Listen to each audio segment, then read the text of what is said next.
저희들이 오늘 또 계속해서 예수님에 관한 말씀 우리가 공부할 터인데요. 이 이스라엘 시리즈를 통해서 이스라엘을 통해서 예수 그리스도가 어떻게 역사하셨나, 여기에 우리가 초점을 맞추고 공부하고 있어요.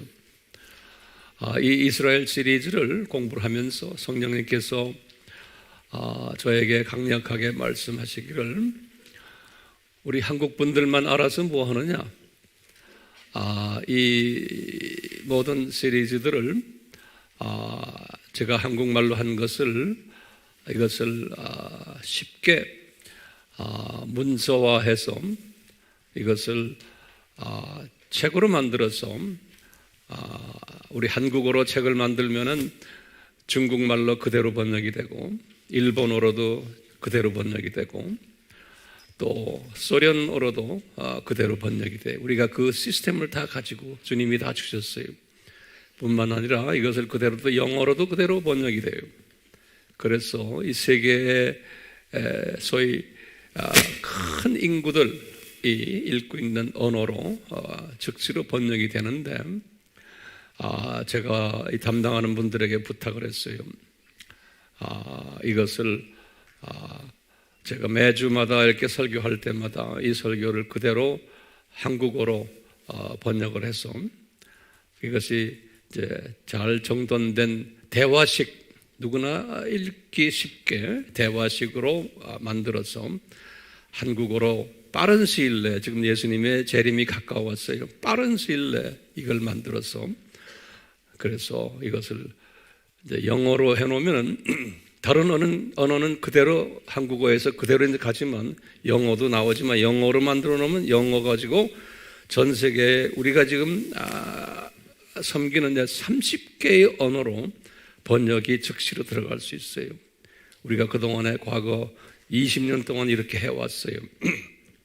놀랍게도 직접 간접으로 우리가 전하는 이 메시지가 문서화돼 가지고 책의 모양으로 해서 30개의 주요 언어로 번역이 돼서 나간 책의 숫자가 이제는 우리가 숫자를 셀 수가 없어요. 얼마 전까지만 해도 70만 권, 80만 권 그랬는데 지금 생각에는 이제는 100만 권이 넘어갈 것 같아요. 각 나라마다 제가 이렇게 부탁하는 게 아니고 자기네가 이렇게 보고는 자기네 언어로 자기네 돈 들여서 자기네가 하고 있어요. 그렇기 때문에 우리 조그마한 교회가 이런 일을 다 하질 못해요. 근데 성령님께서 그렇게 다 하고 계세요. 예. 우리도 이시원 목사님은 북한 선교를 하면서 이제 이스라엘 선교를 하시는데, 제가 부탁한 것도 아닌데 저정을 통해서 제가 영어로 하는 이 모든 메시지들이 이스라엘의 방송을 타고 있어요. 그래서 그 아랍 계통 사람들, 유대인들이 우리 메시지를 듣고는 그 방송국에 연락들이 와요. 고맙다고. 특히 이 삼위 하나님에 관한 이야기들에, 기독론에, 그래서 이시연 목사님이 가끔 저에게 이렇게 연락을 해요. 목사님, 그쪽에서 연락들 많이 옵니다. 고맙습니다 하고. 그래서 이제 이 목사님이 아프리카 쪽에도 이 메시지가 나가기를 지금 준비하고 있어요. 그래서 여러분들, 제가 이런 이야기 드리는 것은 세계 선교의 선교사가 되려면은 이 일을 위해서 여러분들은 기도로 우선 열심히 해주시길 바라요. 아멘. 그래서 이 문서를 지금 하는 분들 정말 문서 작업을 잘 하도록, 그리고 번역하는 분들을 위해서도 기도하시고, 각 나라에 러시아어, 일본어, 중국어, 그리고 영어 번역하는 분들, 이분들을 위해서도 기도해 주시고, 그래서 이분들이 번역하는데 조금이라도 방해받지 않도록 해 주시기를 부탁드려요. 그렇게 하셔야죠. 예. 저는 대하는 이런 주님에게서 메시지를 받아가지고 이렇게 주님의 말씀을 저는 그냥 이렇게 내 입을 통해서 뱉어내는 일만 하는 게 제 일이에요. 그 나머지들은 다 여러분들이 하셔야 돼요.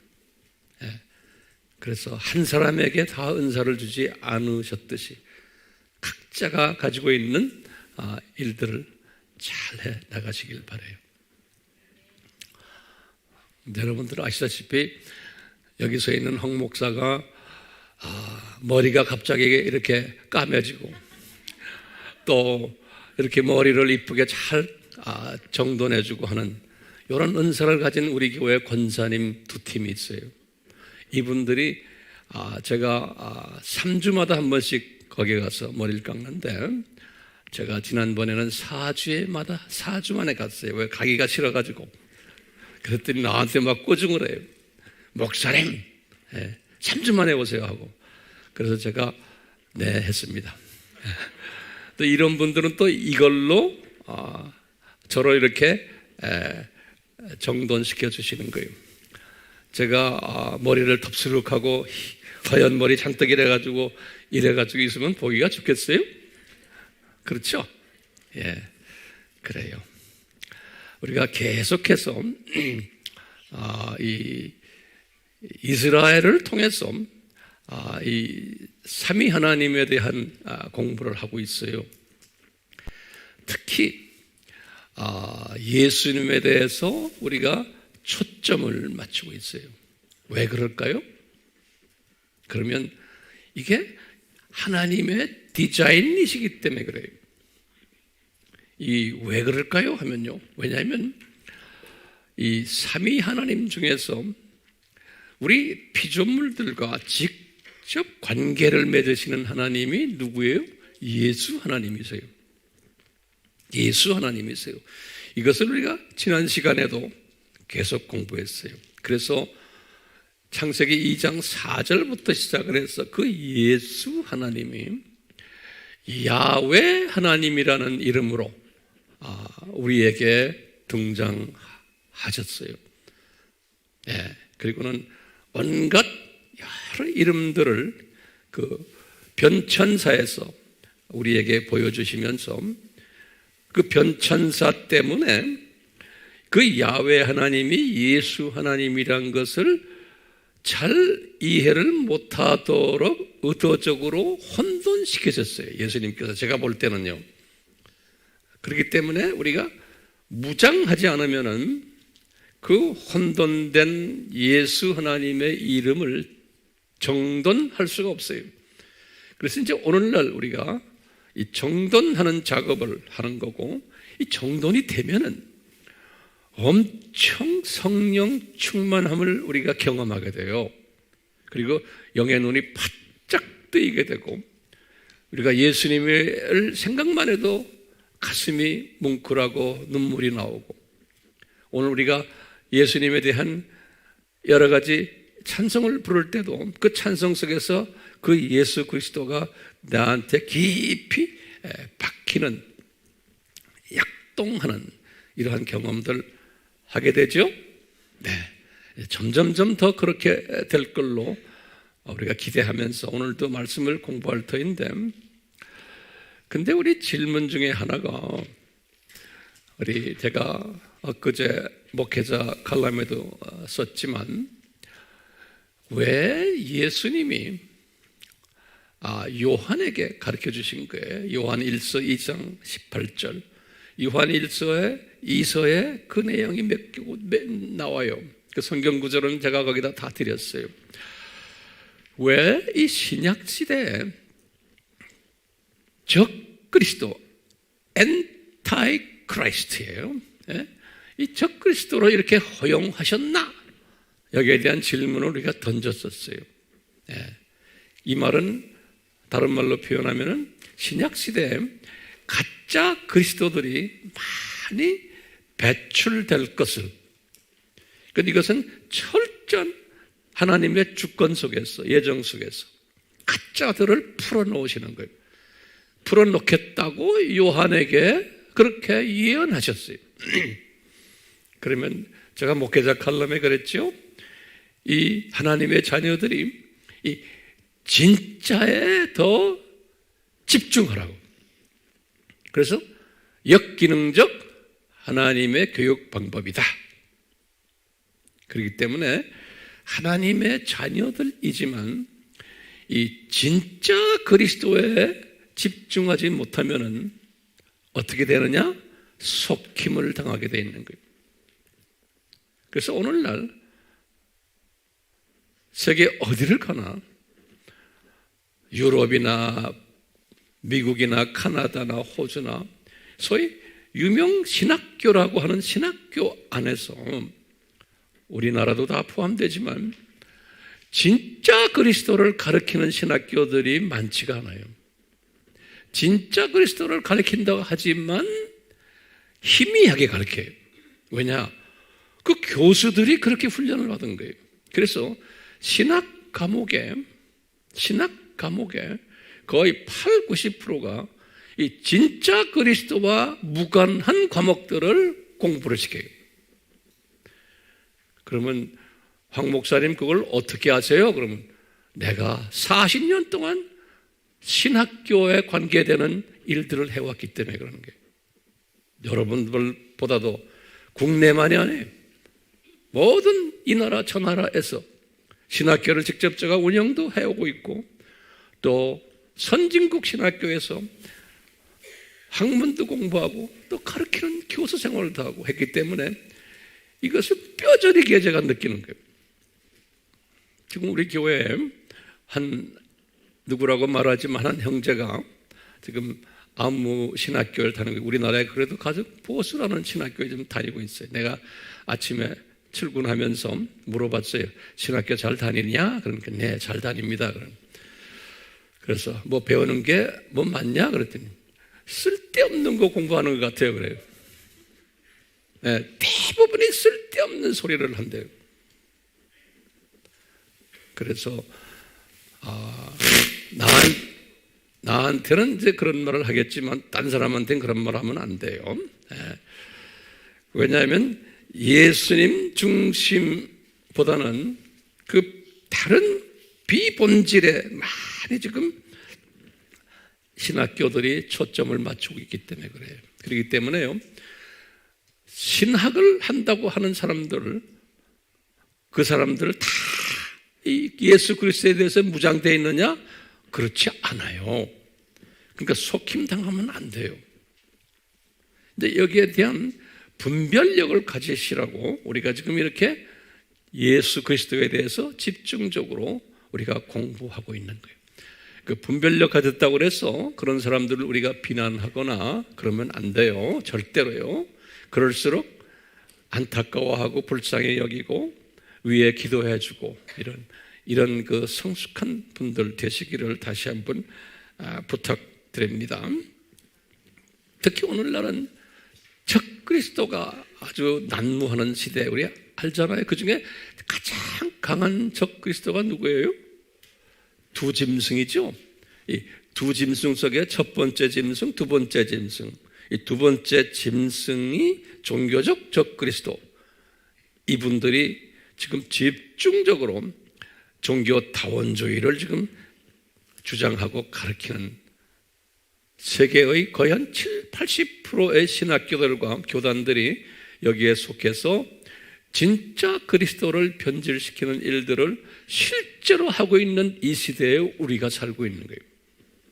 예, 그렇기 때문에요, 이 가짜 그리스도를 진짜처럼 옷 입혀가지고 말하는 사람들이 훨씬 더 인기가 있고 유명해지고 더 사람들이 많이 따르게 돼 있어요. 진짜 그리스도를 이야기할 때 거기에 홀깃하는 사람들은 많지도 않고 숫자도 그래요. 네. 왜냐? 시대가 시대인 만큼이에요. 시대가 시대인 만큼. 네. 자, 우리가요, 이런 시대에서 어떤 사람이 복 있는 사람일까요? 제가 한번 여쭤볼게요. 여러분들 제 말씀 하나하나 이렇게 정돈해서 노트 정리를 하시니까 너무나 이뻐요. 어떤 사람이 이런 시대에 복 있는 사람일까요? 그러면요, 진짜 예수 그리스도를 공부하고 배워서 내 자신이 우선 거기에 무장을 하고는 그 다음에 남에게, 이웃에게 가르치는 사람이에요. 전하는 사람이에요. 예. 요 사람이 복 있는 사람이에요. 요 사람이 복 있는 사람이에요. 이런 복 있는 사람 되라고 우리도 오늘 또 이렇게 지금 열심히 공부하고 있는 거예요. 자, 그런데요.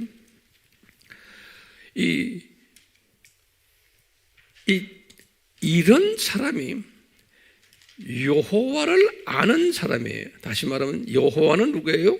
야훼, 예수 그리스도, 그 다음에 제2위 되시는 하나님이에요. 여호와를 아는 사람이 요것을 아는 사람이 어떻게 나타나냐면 창조 목적에 따라서 여호와를 경외하는 사람으로 발전이 돼요.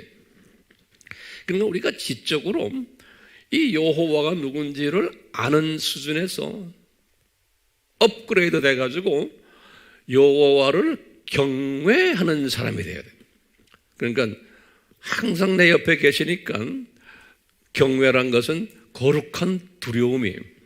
그리고 존경하고 또 이분을 전적으로 의지하고 이분이 역사의 주인이심을 인정하고 우리가 입만 열면은 예수만 하는데 막연히 그냥 예수가 아니에요. 구체적으로 이분이 옆에 계셔서 항상 나와 동거하시고 그렇기 때문에 내가 생각도 조심하고 말도 조심하고 항상 이분의 임재를 항상 나와 느끼면서 사는 사람이에요. 예. 이 여호와를 경외하는 fear of the Lord, fear라는 말 썼어요. 경외하는 사람이에요. 여호와를 경외하려면은 그냥 경외하는 게 아니에요. 어떻게 해야지 경외심이 나와요? 제가 한번 여쭤볼게요. 그러면 성서에서는 뭐라고 그랬어요? 여호와를 경외하는 자가 지식의 근본이다 그랬어요. 다시 말하면 근본이라는 말 영어로는 in the beginning of the knowledge 그랬어요. 네. 그러니까 지식의 시작이 하나님의 입장에서 보는 거예요. 여호와를 경외하는 자가 지식이 있는 자라는 거예요. beginning of 한국말로는 근본이라고 그래요. 잠언 1장 7절에 솔로몬이 깨달은 거예요. 잠언 1장 7절에. 그러니까 우리가 지금 이 지식을 지금 우리 공부하는 것이 목적이 뭐예요? 여호와를 경외하기 위해서예요. 이 말은 다시 말하면 여호와가 누구예요? 예수님이죠? 야훼죠? 예수님을 경외한다는 것은 이분을 찬양드리고 경배하고 이분의 존경심을 가지고 하는 것이 그 목적 때문에 우리가 지금 이 지식을 공부하는 거예요. 그런데 지식에서 한 단계 더 올라가면 명철이죠. 명철은 이 뜻을 아는 거예요. 그 다음에 더 올라가면 지혜지요. 지혜는 삶에 적용하는 거예요. 그래서요, 시편 111편 10절에는 시편 111편 10절에는 이 여호와를 경외하는 자가 지식에서 명철에서 나중에 지혜의 시작이다 그랬어요. 그래서 지혜의 근본이다. 시편 111편 10절에서요. 네. 요거 우리 정리가 됐어요? 그러니까 우리가 지금 이 지혜를 얻기 위해서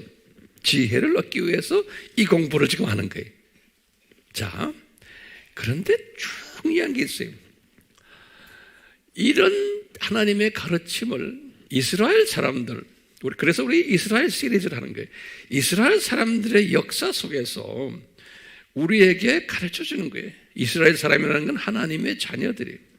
하나님의 자녀들 역사 속에서 하나님의 자녀들이 이렇게 하지를 않았다는 거예요. 예, 그러니까 이 지식이 없었다는 거예요. 지혜가 없었다는 거예요. 그랬기 때문에 무슨 일이 일어나느냐? 주전 아수르 사건이에요. 722년 사건이 일어났고 또 바벨론 사건, 주전 586 사건이 일어났다는 거예요. 그건 이스라엘 역사 속에서 보여주는 거예요. 그렇기 때문에 이분들이 이렇게 고생했다라는 거예요. 누가 그런 말 했어요? 호세아에게 가르쳐 준 거예요. 호세아서 4장 6절에. 호세아서 4장 6절에 호세아한테 가르쳐 준 거예요. 호세아 선지자에게.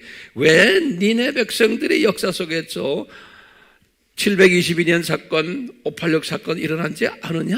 그러니까 이분에게 그러는 거예요. 네 하나님의 자녀들이 여호와에 대한, 그럼 여호와가 누구예요? 우리 지난 시간에 얘기했죠? 예수님이에요. 오케이? 그냥 성부 하나님이 아니에요.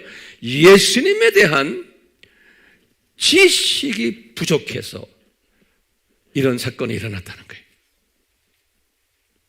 그러니까 이것이 그대로 예표로 보여졌기 때문에 신약에 와서는 똑같아요. 신약 안에서 하나님의 자녀들은 누구에 대한 지식으로 꽉 차 있어야 돼요? 예수님에 대한 지식으로 꽉 차 있어야 되는 거예요. 예. 예수님에 대한 지식으로 꽉 차 있으려면 성령님에 대해서도 알아야 되고 또 성부님에 대해서도 알아야 되는 거예요. 그건 전제 조건이에요. 그렇기 때문에 예수님에 대한 지식을 알게 하기 위해서 신약에서는 뭘 만들어냈어요? 가짜 예수님을, 가짜 그리스도를 막 퍼뜨리는 거예요. 신약에 와서는요. 그래가지고 하나님의 자녀들 이 훈련 받으라고. 그러니까 호세아한테 그러는 거예요. 호세아야, 말해라. 내 자녀들에게 너희들이 이 여호와에 대한, 예수님에 대한 지식이 없는데 이 지식이 얼마나 중요하지 않느냐? 번제보다 낫다 그러는 거예요. 호세아서 6장 6절에 다시 말하면 예배를 드리는 거예요. 이스라엘 사람들이 제사 드리는 거예요. 아무리 예배 드려야 소용없단다. 뭐가 더 중요하냐? 형식적인 예배 드리는 것은 그리스도에 대한, 야훼에 대한, 여호와에 대한 지식이 없이 번제 드리는 것은 의미가 없단다요.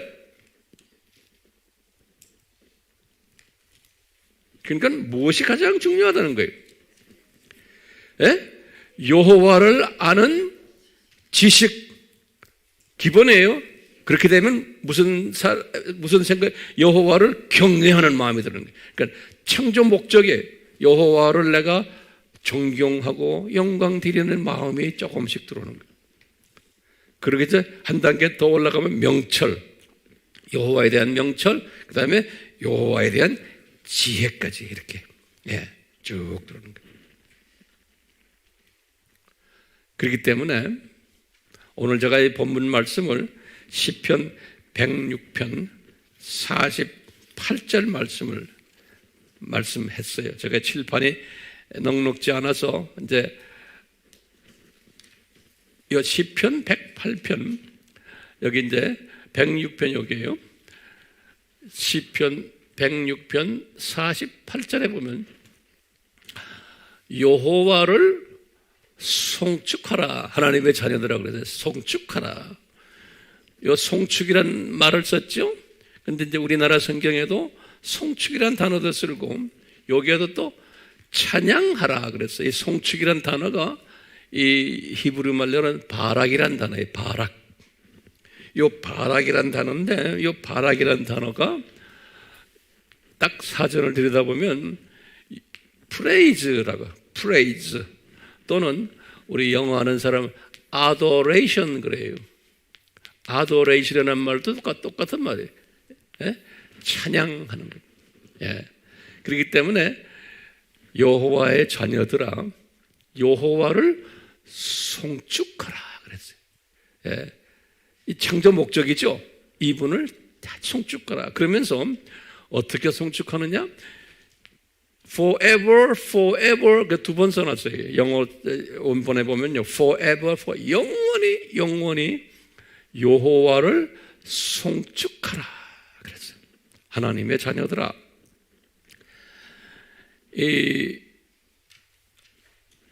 어떻게 송축해요? 우리가 이제 이 세상 끝나서 저 세상으로 올라가자마자 첫날부터 우리가 짐을 다 풀고는 여호와를 예수님을 송축하는 일을 계속 할 거예요. 그런데 영원히 할 거예요. 영원히. 이 여호와를 송축하면은 찬양을 드리고 감사합니다, 존경합니다 하면은 천사들과 같이, 그러면 그 여호와가 흡족하셔서 우리에게 그분의 행복을 나눠주잖아요. 그러니까 우리가 더 행복해지고, 그래서 행복 공동체라는 단어를 제가 어디다 써놨어요. 그런 공부 우리 많이 했잖아요. 자, 그렇기 때문에 우리가 송축하면 송축을 할수록 이분이 우리들에게 더 우리를 사랑해주고 복을 내리시고 그러는 거예요. 그렇기 때문에요, 그러려면 우리가 뭘 해야 되냐면, 지금 우리가 이 세상에 살면서 그 여호와를 우리가 알아야 돼요.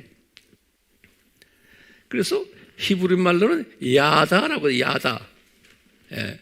야다라는 말은 그 사전에 보면은 부부간에 결혼해서 서로가 아는 것, 그것을 야다라는 표현을 써요. 그래서 똑같이 헬라 말로는 기노스코, 우리 다 아는 단어들이에요. 유명한 단어들.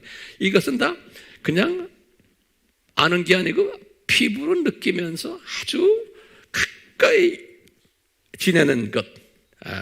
다시 말하면 예수 그리스도에 대해서 우리가 전인적으로 알아야 돼요. 전인적이란 말은 이분의 성품도 알아야 되고, 이분의 무슨 지정의, 이분의 지식과 이분의 마음과 이분의 감정과 이분의 의지와 이 전인적으로 이분의 모든 부분을 우리가 예수님에 대해서 알아야 돼요. 예. 그것도 지적으로만 알기 시작했다가 명철 수준에서 지혜 수준까지 알아. 그 연습을 지금 우리가 하고 있잖아요. 예. 이렇게 알면은 그 예수님과 나와의 신랑 신부 관계가 되는 거예요.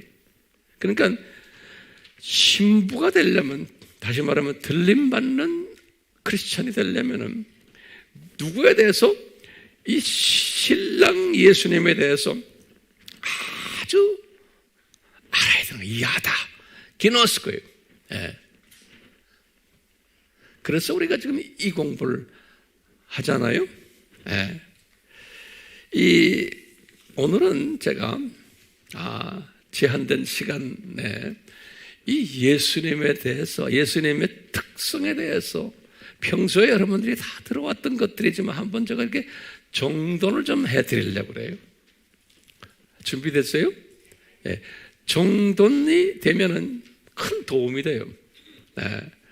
그래서 이 한 9가지의 예수님의 다양한 특성들이 있어요. 9가지 특성들.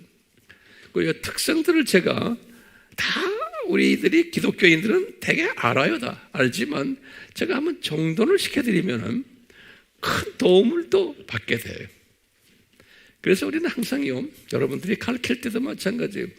예수님에 대해서 이야기하기 전에 항상 성부 하나님이 누구신가, 또 성령 하나님이 누구신가, 요거 같이 우리 이야기해야 되잖아요. 근데 신기하게도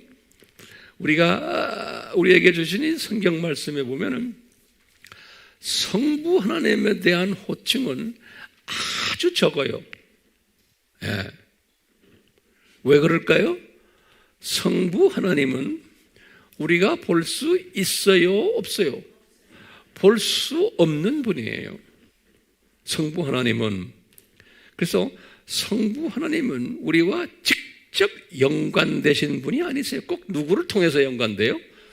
예수 아들 하나님을 통해서 연관되어 있어요. 우리와요.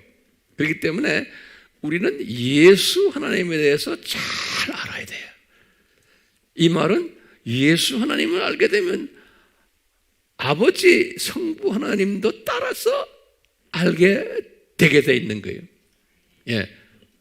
그게 하나님의 디자인이에요. 예. 왜 그렇습니까? 하고 황 목사님 그럼 나한테 물어보면 나도 대답 못해요.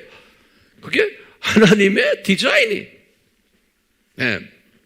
그러면 딱 보시면 성부 하나님은 성경에는 이렇게 아주 짧게 지적을 해놨어요. 성부 하나님을. 우리가 성부 하나님의 이름이 엘로힘이, 그렇죠? 그럼 엘로힘 하면은 성부 하나님도 되고, 그 다음에 성자 하나님도 되고, 또 성령 하나님도 돼요.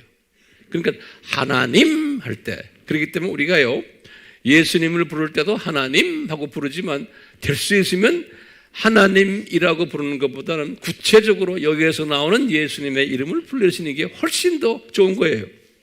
더 구체적으로 되는 거예요. 그런데 하나님 그러면 우리 이런 걸 다 아는 사람, 어느 하나님을 지금 말씀하시는 거예요? 그러면 내 말 잘 들으세요. 적어놓으세요. 하나님 하면은 그 안에 여러 가지 뜻이 숨겨져 있어요. 그냥 일반적으로요. 성부 하나님도 되고, 성자 하나님도 되고, 또 누구예요? 성령 하나님도 되는데, 타 종교에서도 하나님 그래요. God 해요. 그러니까요, 특히 이슬람 사람들도 God 그래요. 타 종교에서도요. 또 힌두교 안에도 그 신들을 다 God 그래요. 그렇기 때문에요, 하나님 하면 우리는 이런 거에 훈련된 사람들의 입장에서는 답답한 거예요. 더 이것을 그냥 막연하게 하나님 이제라고 부르지 말고 이제는 하나님 아버지 그러셔야 돼. 오케이? 그럼 그 다음에 여호와 하나님 여호와 이렇게 말해야 되는 거예요. 제가 강조합니다. 예. 그러니까 하나님 아버지 그러면 더욱 영어로 말하면 more specific한 거예요. more specific이란 말이 한국말이 뭐예요? 더 자세히 구체적으로 하는 거예요. 예. 여러분들이 저를 부를 때 목사님 하면 여기 지금 목사님도 여러 명 있어요. 그럼 어느 목사님 이야기하는지 어떻게 알아요? 근데 황 목사님 그럼 이게 황 씨가 몇 명 또 있을까? 안 돼. 황용현 목사님 그래야지만 내가 나 안에 나. 예. 그것도 이해를 좀 꼭 들어주세요. 선생님들 지금 요 예들도 요거. 그렇기 때문에 구체화돼야 되는 거예요. 그렇기 때문에 지금 제가 이렇게 칠판에다 적어서 구체화시키는 연습하는 거예요.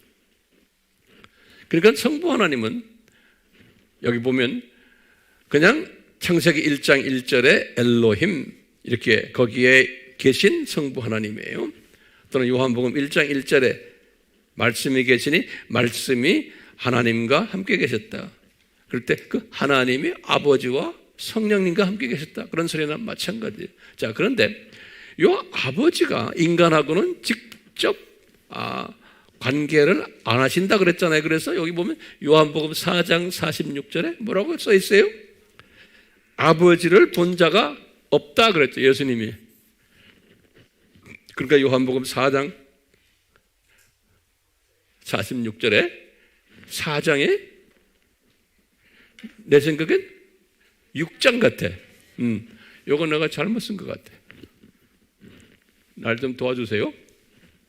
6장 46절. 그러면서요, 요 아버지가 목소리를 한번 낸 때가 있었어요. 여기 지금 세례 요한이 예수님을 세례를 주실 때 그때 아버지 목소리가 들려왔죠. 이는 내 사랑하는 아들이다. 이때 말씀하신 게 있어요. 네. 여기 또 변화산 사건이 이는 내 사랑하는 아들이다. 이렇게 아버지가 말씀하신 때가 있었어요. 근데 아버지를 보지는 못했어요. 예. 세례 요한도 보지 못하고 여기 지금 세 분들도 변화산에 올라간 세 분들도 아버지를 못 봤어요. 목소리는 들었어요. 그 다음에 예수님께서 6장 30절에 항상 하시는 말씀이 있어요. 예수님께서 아버지가 보낸 자들을 내가 구원하러 왔다 이런 말씀하세요. 아버지란 단어를 쓰셨어요. 구체적으로 성경에 또 몇 군데 있지만 대표적인 아버지에 관한 이야기들이 아버지에 관한. 그러니까 우리가 보면 아버지는 내가 직접 볼 수 있다 없다? 없는 거예요. 간접적으로 목소리도 특수한 사람들에게만 들려왔지. 예, 여기 누구한테 들려가죠? 세례 요한에게. 여긴 지금 요 세 분에게. 자, 그 다음에 성령님의 이름도요, 성경에는 그렇게 적어도 한 10가지 가까이 되는데 제가 좀 정리를 해봤어요. 이 성령님의 이름은 하나님이다, 성령님을 하나님이다, 삼위 하나님 중에 한 분이시니까 또 하나님의 영이다, 이렇게도 표현했어요. 마태복음 3장 16절. 요때 여기 마태복음 3장 16절은 그거죠. 아까 제가 말한 성령 세례를 예수님이 요단강에서 세례 받으실 때 하나님의 영이, 이렇게 하나님의 영이라고 그랬어요. 로마서 8장 9절 14절 바울이 가끔 쓰는 단어들이, 또는 성령, 로마서 8장 10절, 우리 사도행전 1장 8절에 성령이 너희들에게 임하면은 이렇게 나오잖아요. 이 성령인 the Holy Spirit. 또는 이 예수님의 영이 사도행전 16장 7절에 마게도니아의 그 환상 이야기할 때 예수의 영이 이렇게 또 말했어요. 예. 또는 그리스도의 영이, 다 여기 지금 바울이 사용하는 단어들이 로마서 8장 9절, 베드로도 말했어요. 베드로전서 1장 11절 그리스도의 영이, 그 다음에 아버지의 영이, 또 바울이 그랬어요. 로마서 8장 11절. 또는 바울이 똑같이 말했어요. 아들의 영이, 갈라디아서 4장 6절에. 또는 이사야에게는 여호와의 영이 그랬어요. 이사야서 42장 1절에. 이렇게 보면은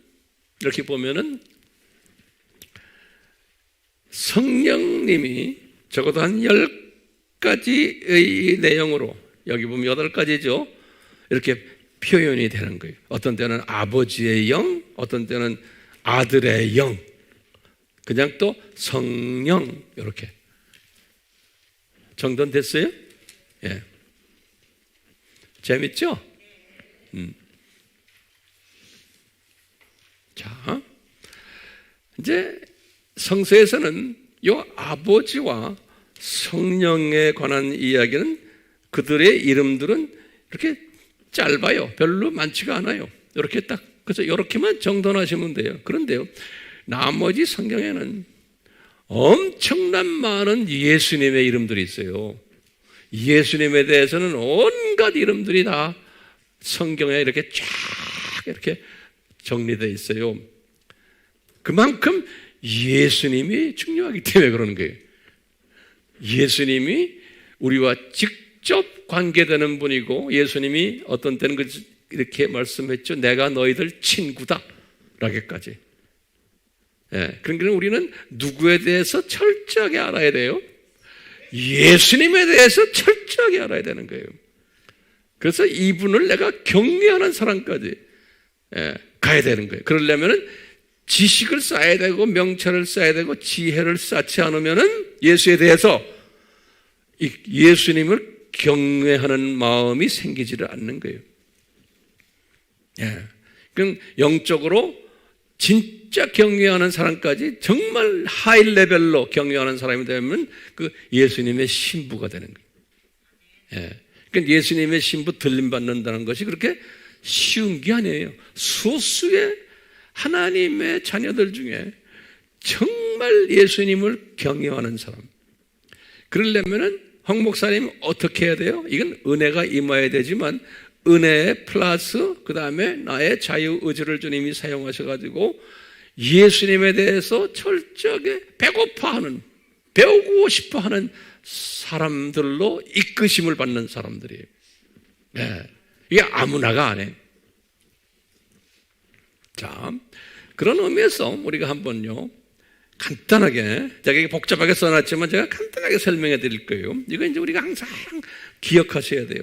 저는 이것을 이렇게 정돈하면서 제가 예수님을 섬기고 있어요. 내가 정돈된 것을 우리 다 이렇게 같이 나누는 거예요.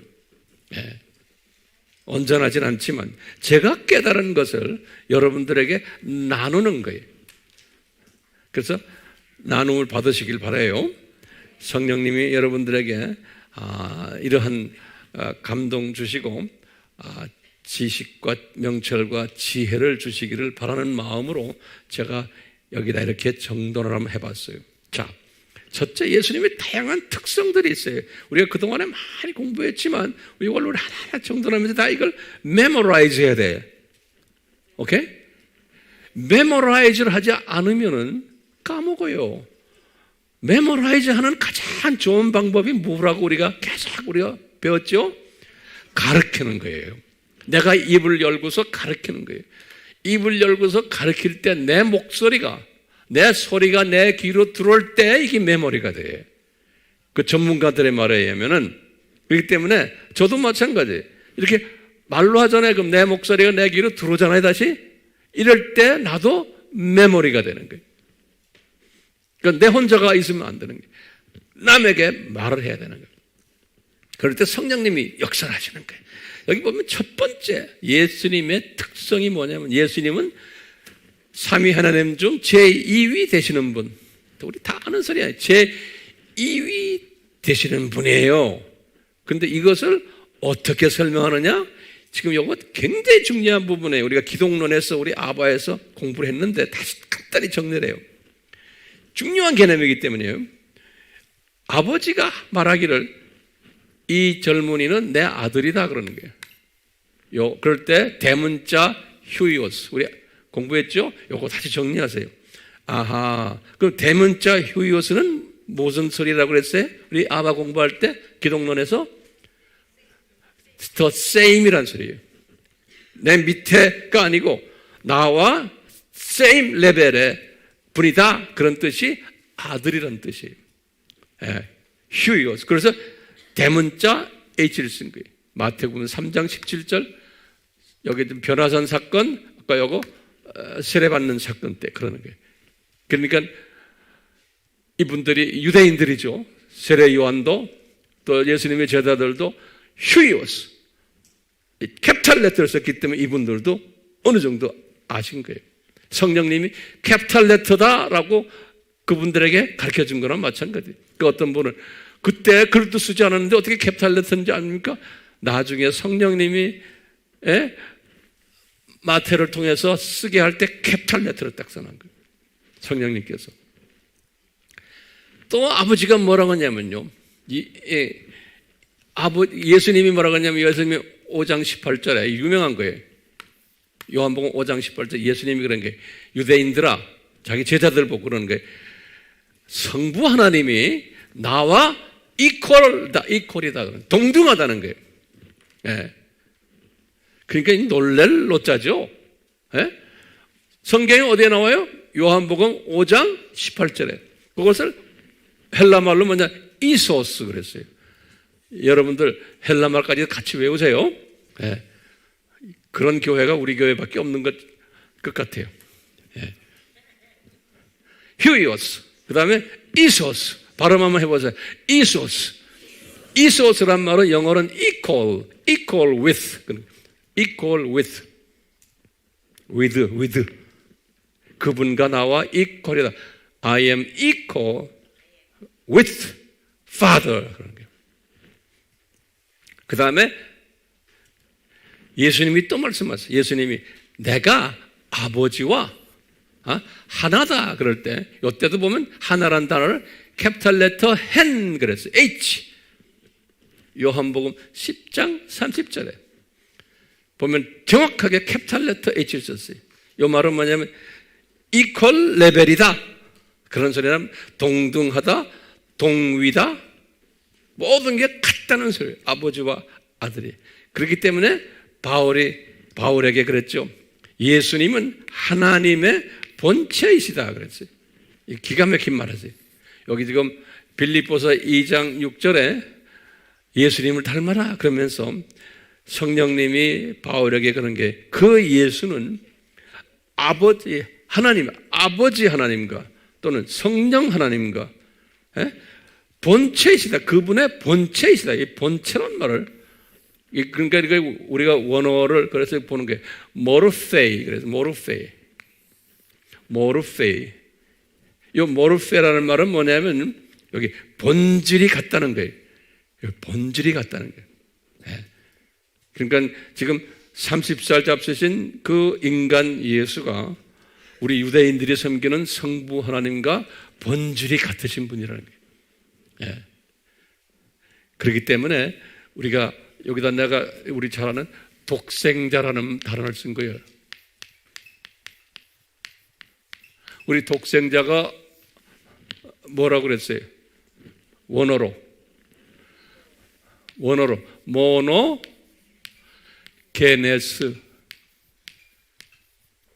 공부했어요? 안 했어요? 모노게네스라는 게, 모노게네스라는 게 본질이 같다는 게, 모노란 건 하나란 소리예요. 아버지와 하나라는 거. 게네스라는 건 진은 뭐예요? DNA예요. DNA. 진, 우리 DNA 알죠? 예수님이 독생자라는 것은 하나밖에 없는 아들, 그런 소리가 아니에요. 원어는 모노게네스예요.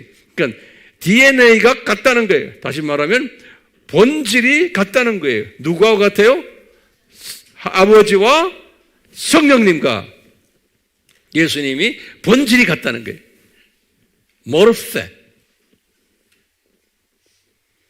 독생자는 요한복음 1장 18절에 보면 독생자라는 말이 나옵니다.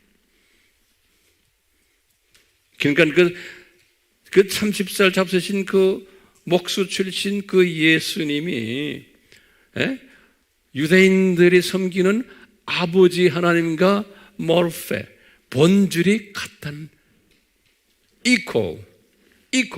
이소스, 똑같다는 거예요. 휴이오스, 아들이라는 소리예요. 이게 예수님의 첫 번째 특성이, 이거 우리 외울까요? 안 외울까요? 이거 우리 외워서 항상 묵상해야 되고, 가장 좋은 방법이 뭐예요? 이것을 내가 입을 열고 주변의 가족들에게, 친구들에게, 친지들에게 가르쳐야 되는 거예요. 성경 구절과 딱 가지고서 항상 우리는 그렇기 때문에 성경 구절이 뒤에 따라와요. 자, 두 번째 예수님의 특성이 뭐냐? 이 삼위 하나님이 가지고 있는 속성을 다 공유하고 계신 분이, 100% 인간이신 젊은 예수 그리스도가 성부 하나님과 성령 하나님이 가지고 있는 모든 속성을 다 공유하고 계신 거예요. 공유라는 개념이에요. 속성을. 제가 그 여자의 후손책에도 항상 써놨지만요, 존재적으로 같은 속성을 가지고 있는 거예요. 이 예수 그리스도가 100% 인간 되신 예수 그리스도가 삼위 하나님이시고 자존하시고 영원하시고 불변하신 삼위 하나님의 그 속성 그대로 가지고 있는 거예요. 이 인간 예수가 사역적으로도 이분은 창조자시고 전지자시고 전능자시고 무소부재하신 분이, 삼위 하나님과 똑같은 속성을 공유하신 분이, 성품적으로도 사랑이시고 자비로우시고 은혜로우시고 공의로우시고, 그러니까 요 세 부분 다 삼위 하나님과 공유하신 인간 예수 하나님, 여호와 하나님, 이것을 우리가 항상 묵상해야 되는 거예요. 특성 넘버 2에, 이거 내가 다 만든 이 특성은요, 세 번째 특성은 뭐냐면, 이 예수님이 이 만유를 직접 창조하신 분이에요. 이 굉장히 중요한 거예요. 창조를 디자인하시고 계획하신 분은 성부 하나님이세요. 그렇죠? 그리고 창조하도록 능력을 부어하신 하나님은 누구예요? 성령 하나님이세요. 그런데 직접 창조를 하신 분이 누구예요? 예수 하나님이세요. 굉장히 중요한 개념이에요. 그렇기 때문에요, 만유를 직접 창조하신 분이에요. 성경 구절들 여기 다 적어놨어요. 딱 똑같은 이야기들이. 이사야서 44장 24절, 요한복음 1장 특히 3절에 모든 피조물이 전부 예수님에 의해서 창조됐다 그랬어요. 요한복음 1장 3절에, 골로새서 1장 16절에도 똑같아요. 바울이 그랬어요. 모든 만물이 예수님에 의해서 예수님을 위하여 창조됐다. 골로새서 1장 몇 절에? 16절. 다 이거 외우셔야 돼요. 요한복음 1장 3절, 그 다음에 골로새서 1장 16절, 똑같이 히브리서 1장 2절, 중요한 개념들이에요. 요거다요. 그 다음에 에베소서 3장 9절, 전부 다. 누가 만들었다고요? 직접 만든 분은 예수 하나님이라는 거예요. 오케이? 예. 그렇기 때문에 예수님이 창조의 근본 되신다는 거예요. 창조의 근본 되신. 계시록 3장 14절에. 그러니까 나와 여러분들을 직접 만드신 분인 어느 하나님이요? 여호와 하나님 또는 예수 하나님. 그러니까 우리가 잘못하면 여호와 하나님 하면 성부 하나님으로 알고 있는 사람 상당히 많아요. 그렇기 때문에요, 우리가 구체적으로 여호와 하나님의 이름을 망령되이 하는 자는 죄에 있다 그랬죠. 그렇죠? 세 번째 계명에. 그렇기 때문에요, 우리가 조심해야 되는 거예요. 이 예수님과 성부 하나님과 자꾸 이렇게 혼돈하면 안 되는 거예요. 그러면 그냥 웬만해서 그냥 이렇게 봐주시겠지만 그분들의 입장에서 보면 마음이 불편한 거예요. 훈련이 안 된 내 자녀들이 모두. 예. 오케이? 자, 어떻게 그러면 창조했습니까? 보면 성경에 보면 다 나오는 거예요. 예? 이분이요, 예레미야에게 그래서 예레미야에서 10장 12절에 권능과 지혜로 창조하셨다. 그러니까 창조하실 때 다양한 모습으로 창조하셨어요. 또는 시편 8장 3절에 보면 손가락으로, 여호와의 손가락으로 했어요. 그러니까 여호와 하면 누구요? 예수님이요. 성부 하나님의 손가락으로 한 게 아니에요. 그렇기 때문에 우리가 지난 시간에 여호와가 예수님이라는 이야기를 지난 시간에 공부했죠? 이거 알아야 돼요. 예. 또 이사야에게도 맞았어요. 이사야서 45장 12절, 66장 2절에 보면은 여호와의 손으로 그랬어요. 그때 그러니까 누구의 손이요? 예수님의 손인 거예요. 예수님의 손으로. 오케이? 예수님의 팔로. 예레미야서 32장 17절에. 또는 시편 33 6절 9절에 보면 말씀으로, 여호와의 말씀으로 그러는데 실제로 히브리서 11장 3절에 보면 예수님의 말씀으로, 예수님의 말씀으로. 그러니까 예수님께서 말씀으로, 이제 우리 보면 요한복음 1장 1절에도 똑같아요. 말씀으로. 창세기 1장 6절에도 말씀으로 창조하셨어요. 이게 세 번째 특색이에요. 만유를 직접 창조하신 분인데 어떻게 창조하셨냐? 권능과 지혜로, 손가락으로, 손으로, 팔로, 말씀으로. 황 목사님, 그거 어떻게 하세요? 성경 구절 여기 있잖아. 네. 그래서 제가 드리는 거예요.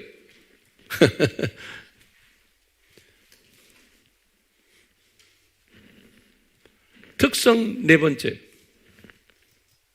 만유를 직접 통치하고 관리하시는 분이에요. 이분이 짓기만 한 게 아니에요. 직접에 직접.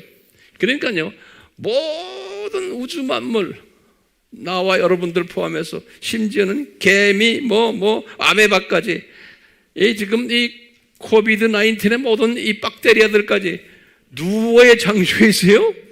예수님의 장중에서 예수님이 관리하시는 분임을 우리가 철저하게 알아야 돼요. 네. 이것을 아는 사람은 우리가 이렇게 지금 이 코비드니 이런 걸 볼 때 우리 보는 시각이 달라지는 거예요. 네. 예수님이 직접 하신 말씀이에요. 부활하시고는 우리 잘 아는 마태복음 28장 18절에 아버지와 성령님이 나에게, 내가 예수님이 부활하시면서 이제 말씀하신 나에게 하늘들과 땅의 모든 권세를 다 나에게 주셨단다. 그런 거예요. 네. 그러니까 나와 여러분들의 생사화복도 누구의 창중에 있어요? 예수님의 창중에 있다는 것을. 그렇기 때문에 우리가 항상 주님과 대화할 때도 예수님, 저와 내 사랑하는 자녀들과 나의 모든 생사화복, 내 자녀들의 생사화복 예수님의 창중에 있습니다. 항상 고백하는 거예요. 예? 그럴 때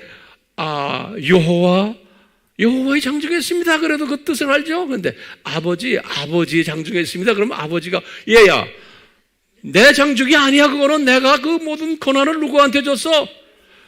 아들 예수께 줬잖아. 이래는 거예요. 아버지 장중에 있습니다. 그러면 안 되는 거예요. 내가 왜 이렇게 소리 지르지 갑자기? 예? 열난 게 아니고 답답해서 그런 거예요. 훈련이 안 돼서 그런 거예요. 훈련이 안 돼서. 네. 예수님의 창중에 있는 거예요. 그러니까 우리 장로님들 나와서 기도할 때 내가 유심히 보면 기도가 어떤 때는 혼돈스럽게 기도를 해요. 다른 교회는 말할 것도 없고 우리 교회만이라도 이제 장로님들이 제대로 하셔야 돼요. 그렇기 때문에 우리 교회는 장로님들이 기도하기 전에 아래층에 그 준비실에서 같이 기도하면서 이 기도하는 내용을 서로 점검해요. 그냥 올라오질 않아요. 예. 점검했는데도 내 마음에 안 들 때가 있어. 특히 이 삼위 하나님을 우리가 이렇게 부를 때 장로님들 이 훈련 됐으니 이제는 잘 하시길 바라요. 잘하고 계세요. 그런데 잘하고 계신데 가끔 가다가 헛소리 할 때가 있어요. 자, 보세요. 당연해요. 왜냐하면 평소에 그렇게 훈련받았기 때문에. 자, 보세요. 이 직접 통치자라는 이야기를 바울이 또 요한이 디모데전서 6장 15절엔 그랬어요. 예수님이 만유의 주고, 만유란 건 모든 피조물들이, 우주 만물 별들까지 그 안에 모든 피조물들의 만유의 주, 만유의 주인이시다 그랬어요. 베드로전서 6장 15절에. 그 다음에 만왕의 왕이시다 그랬었어요. 그러니까 모든 세상의 왕들, 권위자들, 그분들을 컨트롤하시는 분이 예수님이시다는 거예요. 이 개념을 우리가 딱 가질 때 우리나라의 대통령 이래라 저래라 그때 예수님이 뽑으신 분들이에요. 내 마음에 들든 안 들든. 예. 악한 왕들도 다 예수님이 뽑으세요. 세상에 우리 역사 공부를 해보잖아요. 좋은 왕이 있어요. 유럽이 기독교 나라인데도 그 왕들 전부 형편없는 놈들이에요. 거의 100%가 예수님을 철저하게 섬겼던 왕들 한 놈도 없어요. 그러면 인간이 잘못해서 그래요? 아니에요. 누구의 창중에 있는데? 예수님의 창중에서 예수님이 그놈들을 그렇게 왕시켜 놓은 거예요. 그리고 별짓 다 나쁜 짓 다 하잖아요. 똑같아요. 오늘날도. 네. 그 왕을 무찌르려 그러면 무찌러져요. 예수님이 얘야 내가 세운 놈인데 너 왜 무찌르려고 그러니? 무찌르려고 하는 그 마음은 예수님이 사랑하시겠지만 그게 무찌러져요? 왜? 이 기독론이 약하면 그렇게 하는 거예요. 기독론이 약하면 이 부분이 예수님이 통치자라는 걸. 그렇기 때문에 이 알메니안주의자들의 문제가 뭐냐면 내가 노력을 해가지고 이 왕들도 뽑아내야 되고 내가 해야 된다는 내가 인간 책임이라는 거예요. 그러니까 아닌 거예요. 예수님의 책임인 예수님이 하신 것을 인간의 의지를 통해서 조정은 좀 할 수 있지만 근본적인 조정은 안 되는 거예요. 네. 그러니까 칼빈주의가 알메니안주의하고 관계에서 두 개 다 공존하는데 칼빈주의가 큰 그릇이고 그 밑에 바퀴가 돌아가는 게 알메니안주의라고 제가 수천 번 이야기했죠. 우리 웹에 들어가서도 공부하세요. 그렇기 때문에 계시록 17장 14절 19장 66절은 아주 정확하게 말했어요. 예수 그리스도가 왕 중의 왕이고 만유의 주인이라고. 예. 생사화복도 주관하시는 분이고 모세에게 말했어요. 신명기 30점 15절 19절에 역사의 주인이세요. 역사의 주관자세요. 이사야서 44장 6절 계시록 1장 8 이게 뭐냐? 알파와 오메가. 알파와 오메가라는 것은 역사의 주인이 되시는 거예요. 인간 역사를 시작하셨고, 다시 말하면 아담 타락에서부터 지금 6,000년 이 세상, 앞으로 7,000년 이것을 주관하시는 교장 선생님이 누구예요? 예수님이시라는 거예요. 이거 우리가 인정해야 되고 항상 고백해야 돼요. 그래서 창조 목적 학교 교장이시라는 거예요. 예수님이. 그렇기 때문에 우리는 항상 걸어가나 잠자나 이 사상으로 꽉 차 있어야 되는 거예요. 예수님은 나의 생사화복을 주관하시며 내 사랑하는 우리 가족들의 생사화복도 예수님의 장중에 계시며, 그러면 그런 말을 자꾸 하면 예수님이 기분 좋으시겠어요? 안 좋으시겠어요? 좋아하시죠. 네가 나를 인정하는구나, 나를 경외하는구나. 그러니까 항상 내가 감기 들어서 저 몸이 아파도 예수님의 장중에 제가 있죠. 예수님, 제가 이 감기 들어서 고생 좀 하게끔 주님이 원하시죠? 왜? 그래야 다른 사람이 아픈 것을 내가 경험하게 되거든요. 그러면 내가 그 사람을 내가 위로해 줄 수가 있어요. 그렇기 때문에 내가 무슨 문제가 있고 어려움을 당하고 할 때 이거 없애주세요. 그러겠지만 좀 더 조금 참새 시각까지만 올라가도 아하, 내가 이렇게 아파야 하지만 아픈 사람을 내가 위로해 줄 수 있고 그 사람의 그릇 속에 내가 신발 속에 들어갈 수가 있는 거예요. 그걸 알아라고 하시는군요. 그걸 깊이 깨닫게 되면 주님이 나중에 다 아픈 거 금방 열을 다 내리게 하세요. 똑같아요. 우리 이 코비 걸려서 하는 것도요. 아픔을 경험해야지만 주변에 이런 아픔을 당하는 사람을 내가 위에 기도도 해주고 위로해 줄 수가 있어요. 모든 게 잘 풀리면 그런 마음이 들질 않죠. 자, 네 번째, 다섯 번째 보세요. 다섯 번째. 이 예수님은 우리 공부한 창세전 신비를 직접 수행하신 분이에요. 이 창세전 하나님의 신비가 뭐예요? 창세전 하나님의 신비가 창세전에 예수님이 십자가에서 못 박혀 죽으실 것을, 그게 하나님의 신비라고 그랬죠. 이것이 성경 구절 여기 다 나오죠. 여기 제가 다 이렇게 부르지 않아도 알잖아요. 창세전의 십자가 사건을 다 계획하시고는, 삼위 하나님이 계획하시고는 실제로 이 세상에 내려와서 이것을 실제로 행하신 분이 예수 하나님이신 거예요. 그래가지고 이분이 아담 타락 후에 여자의 후손으로 오실 것을 사탄에게 딱 말씀하신 거예요. 실제로 3장 15절에. 그래가지고 아담 타락부터 노아까지 요 1000년 동안 10명의 후손들을 쫙 놔줬는데, 아담부터 시작해서 노아까지 그 이름들을 줬는데, 우리 아바에서 공부했어요. 공부했죠? 그 10 이름 속에 뭐가 들어가 있어요? 예수님이 십자가에서 죽으셨다가 살아나셔서 우리에게 생명을 주실 것을 이름 속에 쫙 주신 거예요. 그 10명의 이름 속에. 그러니까 역사의 주인 되시는 우리 예수님, 한 사람 한 사람 이름까지도 순서대로 다 누구에 관한 이야기, 예수님의 십자가 사건을, 창세전 이 하나님의 신비 사건을 다 디자인하신 거예요. 이게 보이세요? 뿐만 아니라 우리 지난 시간에 공부했죠? 창세기 15장 13절에서 21절. 아브라함은 이것까지 몰랐던 거예요. 아브라함은 이 여호와 하나님이 아브라함에게 나타나서 네 후손이 장차 400년 동안 이방 나라에 가가지고 노예 생활하다가 나올 것이다 하는 저주의 언약이죠. 아브라함은 몰랐어요. 나중에 요셉도 몰랐어요. 모세는 약간 알았을까? 근데 예수님은 뭘 가르쳐 주려고 이걸 디자인했어요? 창세전 하나님의 신비를 이스라엘 사람들이 역사 속에서 한번 역사 무대 속에서 보여주기 위해서 현장에서 시각적으로 보여주기 위해서 이것을 디자인하신 거예요. 그래서 뭘 보여줬어요? 6월절 어린 양의 예수 그리스도라는 것을 암시시켜주기 위해서 이걸 보여주신 거예요. 그러니까 창세전 하나님의 신비를 물리적으로 보여주신 거예요. 예. 그리고는 이제 이분들이 나와가지고 광야에 있을 때 모세가 이제 주님 나라에 가기 직전에 기가 막힌 말씀했죠. 이 예수 그리스도가 저주를 받을 것인데 십자가에서 저주를 받을 거라는 거예요. 예.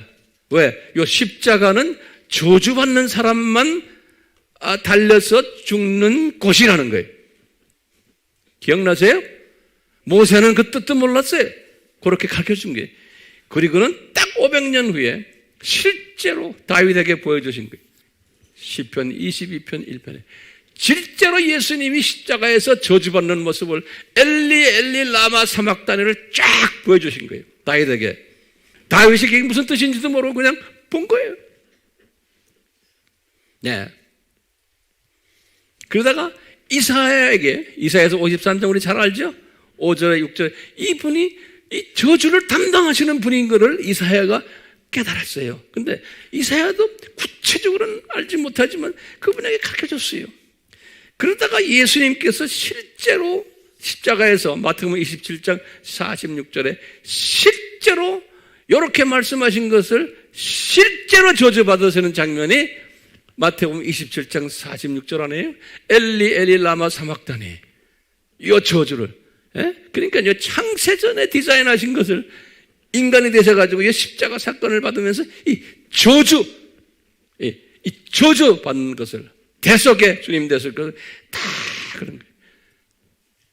그래서 바울은 그것을 예수님이 화목제물이라 로마서 3장 25절에 말씀하신 거예요. 그러니까 이 모든 이야기가 지금 누구 이야기예요? 예수님의 이야기, 예수님의. 예? 그리고서 이제 신약 시대에 들어와서 예수님께서 이 여섯 번째가 굉장히 중요해요. 신약 시대에 들어와서 예수님께서 이 신약 시대에 예수 그리스도가 누구라는 것을 하나님의 자녀들에게 이 상황화로 해가지고 최소한 15개의 이름으로 예수님이 하나님의 자녀들에게 가르쳐 주셨어요. 그 이름을 제가 칠판에 공간이 없어서 여러분들은 불러줄 테니까 하나하나 적으세요. 재미있어요? 자, 지금부터 중요한 이야기들이에요. 예수님이 지금까지는 자기의 이름을 이렇게 멋있게 이렇게 다 우리에게 주셨지만 신약 시대에 들어와 가지고는 예수님이 우리에게 현장 교육을 통해서 눈높이 교육을 시키기 위해서 우리 신약 시대의 기독교인들이 소화할 수 있도록 예수님의 이름을 상황화 시켰어요. 이 상황화라는 뜻은 뭐냐면 현장에서 우리가 쉽게 소화할 수 있도록 그때 상황에 맞춰서 예수님의 이름을 거기에 적용시키는 거예요. 네. 그래서 성경에는 제가 이렇게 섭렵해 보니까 한 15가지의 상황과 이름들이 우리에게 주어졌어요. 그래서 하나하나 적어보세요. 첫 번째는 뭐냐면요, 인자라 그랬어요. 요한복음 3장 13절에 인자라는 말은 뭐냐면 영어로는 the son of man 그랬어요. the son of man. 근데 그 뜻은 3장 13절에 그래서 하늘에서 내려온 자 그런 뜻이에요. 예, 요 30살 먹은 예수님 청년 남자 예수님이 하늘에서 내려온 자라 그런 의미에서 인자라 그랬어요. 두 번째는 요한복음 1장 9절에 그 예수님이 참 빛이다. true light. 가짜 라이트이 많은데 이분은 진짜 라이트이다. 세 번째로는 요한복음 1장 29절에 이분이 하나님의 어린 양이다. 유대인들은 소화하기 쉬운 거예요. 네 번째는 이분은 이런 말을 해요. 내가 예루살렘 성전이다. 그러시는 거예요. 요한복음 2장 21절에 또 예수님이 요한복음 6장 32절에서 59절에 다양하게 말했어요. 32절에서 59절에 6장 내가 하나님의 떡이다. 내가 하늘에서 내려온 떡이다. 하나님의 떡이다. 하늘에서 내려온 떡이다. 또는 생명떡이다. 참 양식이다. 또 참 음료다. 다 본인을 이렇게 지칭을 하는 거예요. 여섯 번째로 이분이 요한복음 10장 7절에 그랬어요. 내가 선한 목자다. 그래서 우리 아까 선한 목자 찬양을 드린 거예요. 일곱 번째로 요한복음 15장 1절에서 나는 참 포도나무다. 어떻게 이제 보세요. 창조주 되시는 분이 우리에게 자기의 존재를 가르쳐 주시기 위해서 이렇게 다양하게 이렇게 말씀하세요. 여덟 번째로 나는 백합화다. 들의 백합화다. 아가서 5장 13절에 아홉 번째로 나는 사론의 꽃이다. 우리 아까 찬송했죠? 아가서 5장 1절에 열 번째로 나는 목자다. 시편 23편 1절이죠. 11번째로 나는 양의 문이다. 요한복음 10장 7절에 12번째 나는 반석이다. 고린도전서 10장 4절에 13번째는 나는 모퉁이 돌이다. 코너스톤. 베드로전서 2장 6절에 또는 14번째로 나는 광명한 새벽별이다. 계시록 22장 16절에 마지막으로 15번째 나는 교회의 머리다. 골로새서 1장 18절에 그러니까 예수님께서 지금 보시다시피 이 하나님 본인이시고 삼위 하나님의 본인이시고 모든 이 하나님의 속성을 공유하신 분이시고 직접 창조하신 분이시고 창조의 근본 되시는 분이시고 그리고는 이분이 만유를 통치하시는 분이신데 지금 우리에게 이상한 이름을 주신 거예요. 그러니까 우리보다도 못한 이름들이 이 속에 있는 거예요. 왜 그러실까요? 하면요. 이게 중요한 거예요.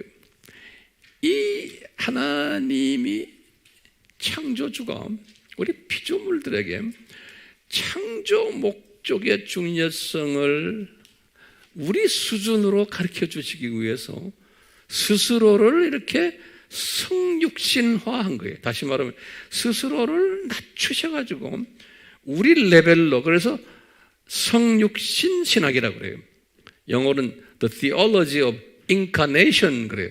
인카네이트 된 거예요. 다시 말하면 밑으로 내려와서 그 레벨 속에 내려와서 그분들의 랭귀지를 언어를 쓰시면서 그분들의 문화적 표현을 하시면서 본질은 그대로 있는데 이 비본질들을 바꾸는 거예요. 그것을 상황화라 이렇게 말해요. 상황화라. 예수님이 그렇게 하신 거예요. 그러니까 상황화를 잘 하시는 분이세요. 그렇기 때문에 우리가 이제 이것을 예수님한테 배우는 거예요. 그래서 이 바울이 이제 지금부터 잘 들으세요. 제가 이제 결론이지만 중요한 말씀들이.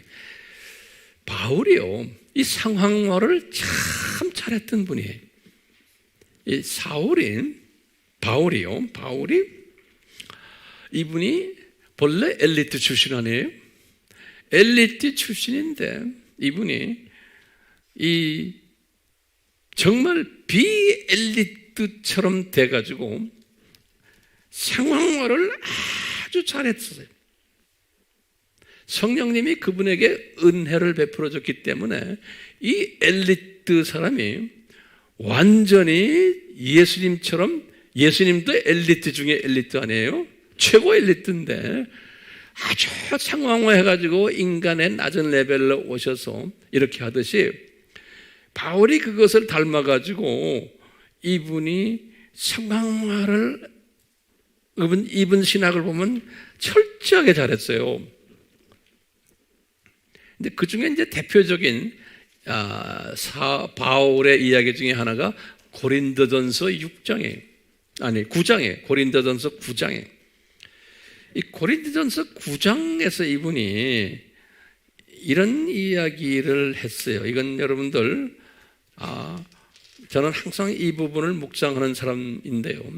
이분이 고린도 교회에 이런 편지를 썼어요. 9장에 여보시오, 당신들 한 사람이라도 실족하지 않기 위해서 내가 생활비를 여러분들에게 받지를 않았습니다. 그러니까 강사료도 내가 받지 않았습니다. 그리고는 내가 따로 열심히 텐트 메이킹 하면서 내 수입은 내가 챙겼습니다. 그러는 왜? 한 사람이라도 내가 돈 받는 것 때문에 실족할까봐 이런 이야기가 9장에 나와요.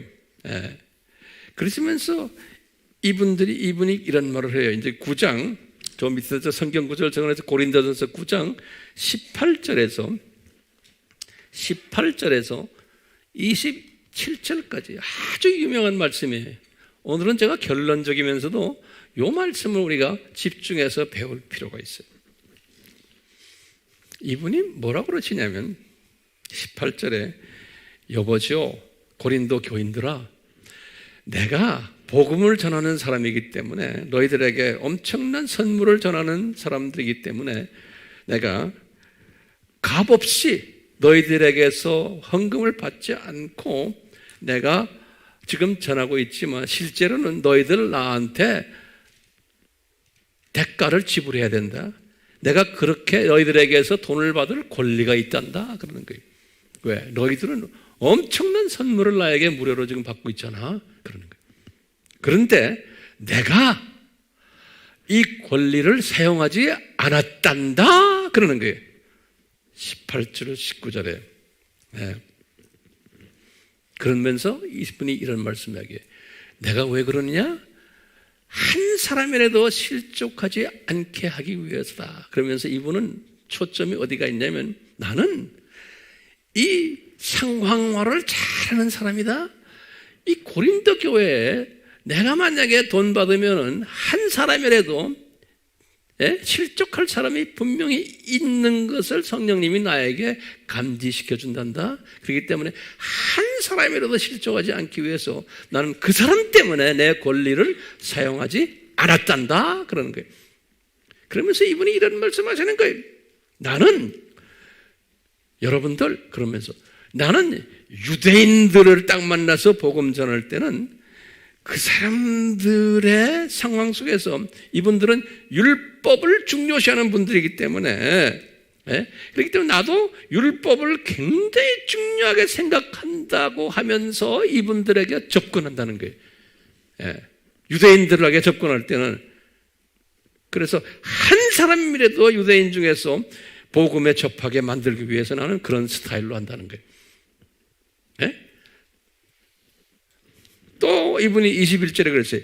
또 비유대인들, 율법이 없는 자들에게는 가서 나는 또 율법을 전혀 없는 것처럼 그걸 중요시하게 생각하지 않은 것처럼 나는 말을 시작하고 그렇게 또 한단다. 왜? 요 사람들 소화하게 하고 예수 그리스도를 한 사람이라도 만나게 하기 위해서는 난 그렇게 한단다. 그러는 거예요.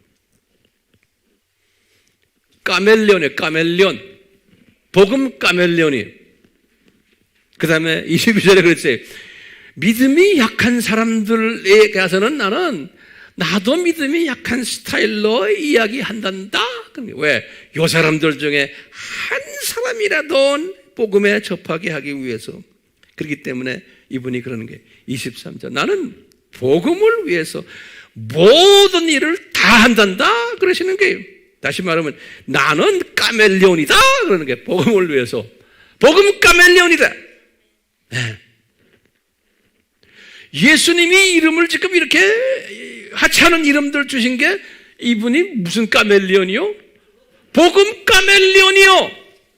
네. 한 사람이라도 예수 그리스도를 더 가까이 깨닫게 하기 위해서예요. 네. 그러면서 바울이 이런 말을 해요. 제가 이렇게 까멜레온을 하는데 꼭 운동선수의 스타일과 같다는 거예요. 그냥 까멜레온이 아니에요. 운동선수는 달리면서 상 받는 사람은 한 사람밖에 없다는 거예요. 운동선수. 24절에 그랬어요. 그렇기 때문에 운동선수가 상 받는 운동선수가 되려면은 운동선수는 많이 절제해야 된다는 거예요. 몸을 절제해야지만 운동선수가 된다는 거예요. 함부로 음식도 먹지 않고 엑서사이즈 많이 하고 그러듯이 이렇게 했을 때 썩지 않는 면류관을 운동선수가 받는데 우리는 썩지 않는 그분들이 받는 건 썩는 면류관인데 바울이 그래서 나는 이렇게 까멜레온이 된 것은 썩지 않는 면류관을 받는 그 비전 때문에 그렇다는 거예요. 그 다음에 27절에 기가 막힌 말을 한 것은 이것이 우리에게 주는 메시지고 저에게 주는 메시지예요. 이분이 이런 말을 하는 거예요. 지금 이게 고린도 전서니까 주 55년에 개종해서 20년 동안 열심히 복음을 전했던 사람이에요. 근데 이분이 이런 말을 하는 거예요. 고린도 교인들아, 내가 이렇게 까멜레온이 돼서 내가 이렇게 열심히 복음을 전하는데 이러다가 혹시 내가 내 영광을 위해서, 내 이익을 위해서, 내가 존경받기 위해서, 내 욕심을 나타내기 위해서 내가 만약에 복음을 전하다가 이렇게 이런 사람이 돼가지고 복음을 전하면 내가 버림받을까봐 상당히 두렵다 그러는 거예요. 다시 말하면 내가 이렇게 열심히 복음을 전했지만 이렇게 희생하면서 알고 보니까 내 욕심 때문에 했구나. 내 비전을 늘리기 위해서, 내 파워를 늘리기 위해서 이렇게 했구나라고 이런 사람이 될까봐 상당히 조심스럽다고 두렵다 그랬어요. 그래서 그 유명한 지금 고린도전서 9장 27절이에요. 이 말씀은 저에게도 해당이 돼요. 황 목사가 창조 목적을 위배하는 생각을 하고 이 사역을 그런 식으로 하고 이렇게 다 여러분들에게 강의하면서도 내가 영광받기 위해서, 내가 인정받기 위해서, 내가 사람들에게 존경받기 위해서, 내 만족을 위해서 이렇게 만약에 내가 해온다면은 바울처럼 혹시 그러니까 항상 나를 쳐가지고 내가 그런 이치에 있지 않도록 은혜를 내가 간구해야 되잖아요. 바울도 그래서 이 은혜를 간구했던 사람이에요. 그러니까 예수님도 끊임없이 인간이 되신 예수님이 끊임없이 자기 자신을 성찰하신 거예요. 네. 자, 예. 결론적인 말씀에 보면은 예수님의 특성이 지금 6, 이제 7, 8, 9가지 있어요. 그 8, 7번째 특성이 그 예수님이 나중에 재림에 오신다라는 거예요. 이렇게 예수님께서 다 우리에게 보여주시곤 데살로니가전서 4장 14절에서 17절이에요. 그리고는 이분이 창조 목적 학교가 끝날 때 심판주가 되신다. 계시록 20장 11절에서 12절이. 그리고 이 예수님이 저 세상에 새하늘과 새 땅 저 세상에서 영원한 통치자가 되신다. 예수님이 성령님도 아니시고 성부 하나님도 아니시고 이 통치권을 예수 하나님께 주셨는데 우리가 저 세상에 가서도 예수 하나님이 영원한 통치자신 거예요. 계시록 22장 5절이에요.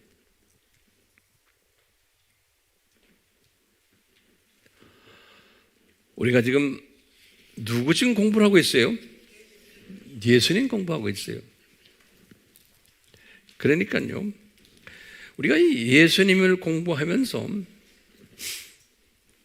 이제 예수님을 공부하면서 이 모든 것을 우리가 여호와를 아는 지식, 명철, 지혜로 꽉 차야 되는 거예요. 그래야지만 뭐 할 수 있어요? 하나님을 경외할 수가 있는 거예요. 이 말은 창조 목적에 부합된 존재가 될 수 있는 거예요. 그러니까 예수님 공부를 잘해야 되는 거예요. 그런데 제가 이제 굉장히 중요한 결론을 맺고 싶어요. 참, 신약의 기독교 2000년 역사 속에서도 보면 하나님의 종들인데, 다시 말하면 예수님을 이렇게 깨닫고 예수님에 대한 메시지를 깨닫고 전하는 사람들인데, 다른 말로 표현하면 은혜 받은 자들이, 지혜를 받은 자들이. 그런데 이런 사람들인데 두 종류의 예수님의 종들이 있음을 우리가 보게 돼요. 지금 이 말씀 잘 들어서 이것이 우리에게 다 적용이 돼요.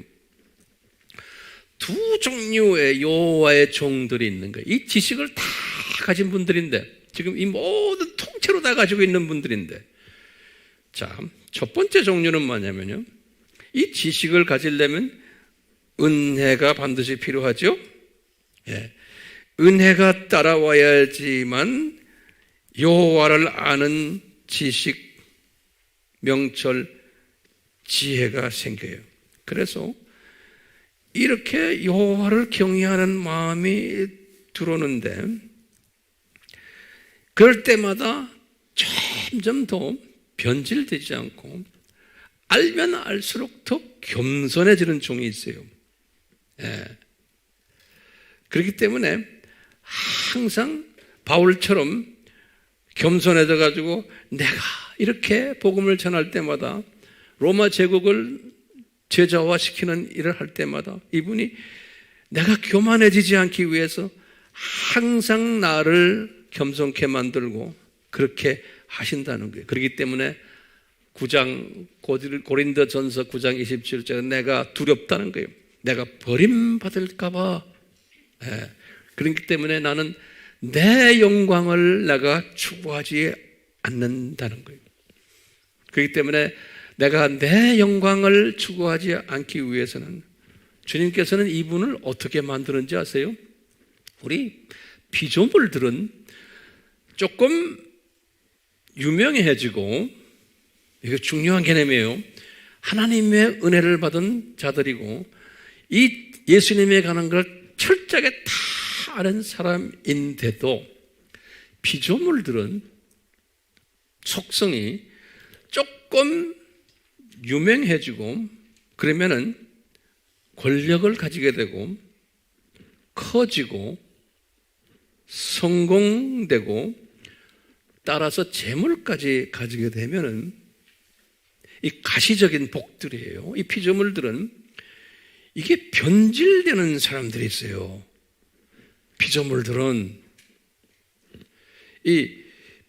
자기도 모르게 변질되는 피조물들이 기독교 역사 속에 엄청 많았어요. 구약에서도 이 대표적인 사람들을 우리 사울을 보여주는 거예요. 사울 왕.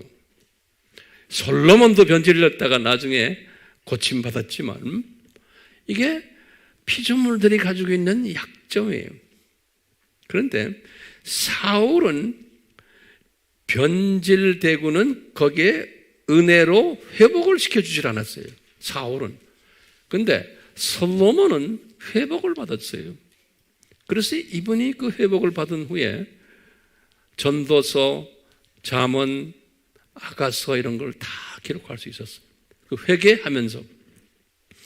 그런데요, 두 번째 종류의 사람은 이렇게 은혜를 받아서 모든 걸 다 가지게 되고 하나님을 경외하는 사람으로, 그래서 아주 이제 괜찮은 하나님의 종으로 있는데, 그런 가운데 권력도 가지게 되고 유명해지고 커지고 성공 누리고 재물을 누리면 변질되는 사람이 있어요. 네. 이 변질되면서 교만해지고 욕심 부리고 예수님의 이름을 사용해 가지고 영광 누리고, 이 사람이 보통 베이비 크리스찬들은 이런 사람들이 변질된 거를 보지를 못해요. 그런데 아들 수준이나 청년 수준이나 아들 수준이나 아버지 수준의 성숙한 기독교인들은 이분이 변질된 거를 보게 돼요. 분별력을 가지는 거예요. 예, 보게 되는 거예요. 그런데 이렇게 변질돼서 거기에서 회개하면 좋은데 회개 안 하고 그 변질된 사람이 가지고 있는 메시지가, 그분의 라이프 스타일이 이게 진짜 복받은 라이프 스타일로 해서 속힘받는 사람들이 엄청나게 많아지는 거예요. 예. 지금 어느 나라에나 이런 사람들이 다 있어요. 우리나라도 마찬가지. 지금 이 시간에도요. 예. 시작은 잘 됐다가 이런 것들 다 가지게 되면 변질되게 돼 있는 거예요. 그게 은혜를 받은 것 같은데 은혜가 떨어진 사람이에요. 바울이 이것을 깨달았기 때문에 바울도 조심하는 거예요. 네, 바울도. 그렇기 때문에요, 주님이, 우리 인간들은 다 이런 소질이 있기 때문에, 저부터 마찬가지예요. 그렇기 때문에 하나님이 정말 은혜를 베푸신 사람은 이렇게 스스로 권력 가지고 유명해지고 커지고 성공하고 재물 많이 가지지 않도록 예수님께서 막으세요. 숨겨놓으세요. 예수님께서. 그러니까 이것을 분별할 줄 알아야 돼요. 주님이 요긴하게 쓰는 그릇은 이런 유혹에 빠지지 않도록 주님이 숨겨놓으세요. 그 숨김의 원칙이에요.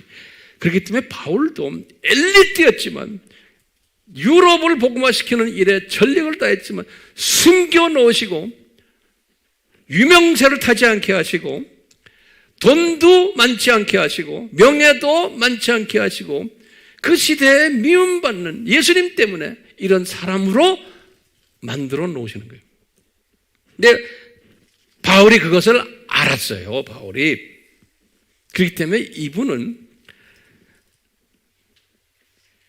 고린도 후서 6장 9절에서 10절에 자기 자신을 이렇게 표현한 거예요. 고린도 후서 몇 장 몇 절이? 6장 9절에서 10절에 이렇게 말씀하셨어요. 고린도 교인들아, 내가 지금 개종해서 한 20년 돼서 나도 이제 유명세를 많이 탔는데, 그런데 너희들한테 내가 봉급도 안 받고 내가 이렇게 지금 하면서 돌아다니지만 나를 핍박하는 사람 많잖아. 그렇기 때문에 너희들이 나를 볼 때는, 그러면서 이런 말 했어요. 나는 이름 없는 자 같다. 예. 그런데 나는 유명한 사람이다. 그런 거예요. 그러니까 물리적으로 볼 땐 나는 이름 없는 사람이다. 그런데 영적으로 보면 나는 전 유럽을 복음화시켜야 되는 유명한 사람이다. 그러는 거예요. 또 이런 거예요. 나는 지금 죽은 자나 마찬가지야. 네. 죽은 자인데 나는 살아있는 사람이다. 그러는 거예요. 너희들이 볼 땐 죽은 자야. 저 엘리트가 저렇게 지금 텐트 메이킹 하면서 우리한테 욕 먹어가면서 복음 전하는 저 엘리트가 죽은 사람 같아.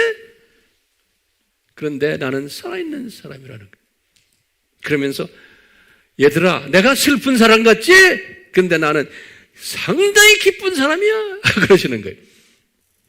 뿐만 아니라 여보시오, 내가 가난한 사람처럼 보이지? 가난해. 그렇지만 나는 엄청난 부자란다. 그러시는 거예요. 나는.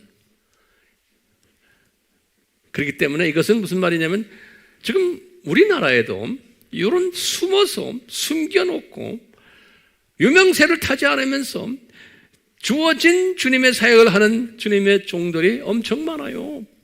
그런 사람들은 인정받지를 못해요. 사람들에게 주님이 인정받게 하도록 하지를 않으세요. 해놓으면 변질될 수 있기 때문에. 그러니까 지금 우리가 사랑하는 우리 바울도 띄워놓으면 바울도 변할 수 있는 그러한 존재이기 때문에 띄워놓지는 않아지는 거예요. 솔로몬도 띄워놨다가 한바탕 혼연한 것이고, 그런데 주님께서는 다윗 같은 사람은 조금 띄워놨더니 딴짓하니까 혼쭐을 내고는 계속 띄워놨는데 그것 때문에 이분이 변하지 않는 모습을 볼 수가 있어요. 그렇기 때문에 주님께서는 우리가 지금 이 세대를 보면서 아무리 우리가 성경을 잘 가르치고 아무리 유명해지고 큰 교회를 가지고 뭐 메시지 한번 전하면 수만 명, 수십만 명이 들어와서 공부하고 다 좋아요. 그렇지만요, 숨겨놓는 사람이 돼야지. 그리고 꼭 필요한 사람만 메시지를 받도록 하는 것이 주님이 사랑하는 사람들이에요. 저는요, 내 욕심이 있다면 주님, 우리 이 AMI 사역이 주님께서 숨겨놓으신 사역이 되게 하시고 꼭 필요한 사람들만 들어와서 공부할 수 있도록 해주십시오. 제 삶을 들여다보면 저도 바울은 아니지만 조금만 올려놓으면 뜨기를 좋아하는 기질을 가진 사람이에요. 저도요. 그래서 한때는 세상에 살면서 그런 거를 누리던 사람이에요. 그래서 제가 이렇게 주님의 종이 돼가지고 있을 때마다 가끔 주님이 저를 높이세요. 그래서 제가 한때는 교계 안에서도 조금 높은 위치에 있었어요. 그런데 주님께서 딱 쫓아내세요. 그래서 제가 20년 이상을 선교제를 다니면서 알려지지 않는 숨어있는 목회자로, 선교사로 이렇게 다니다가 조그마한 교회를 하면서 주님이 저를 숨겨놓으셨어요. 그러니까 이게 주님의 크신 은혜구나. 이제 조금 이제 숨겨놓으셔서 조금 보호하시다가 요새 조금 이렇게 웹에서 이제 조금 이제 뜨니까 제가 겁이 나는 거예요. 그러니까 여러분들은 저를 위해서 무슨 기도를 하셔야 돼요? 우리 목사님 변질되지 않게, 그것을 위해서 기도하면 내가 받는 모든 주님이 준비된 복들을 여러분들과 나누는 그러한 동력자들이 되지 않아요? 예? 그러니까요, 우리 황 목사님에게 더욱더 지식과 명철과 지혜를 주시되 이분이 변질되지 않도록, 그리고 많은 주님의 사랑하는 숨겨놓은 주님의 자녀들이 우리 메시지 속에 들어와서 같이 공유하면서 예수님의 재림을 같이 나누는, 거기에 같은 동력자가 되는 이런 일들이 일어나도록 기도로 동력해 주시기를 부탁드립니다. 아멘. 예수님, 오늘 예수님에 관한 성서에서 가르쳐 주신 모든 내용들을 9가지로 정리해 보았습니다. 성부 하나님과 성령 하나님에 관해서도 정리해 보았습니다. 우리에게 이 지식과 명철과 지혜를 주시되 이 세상을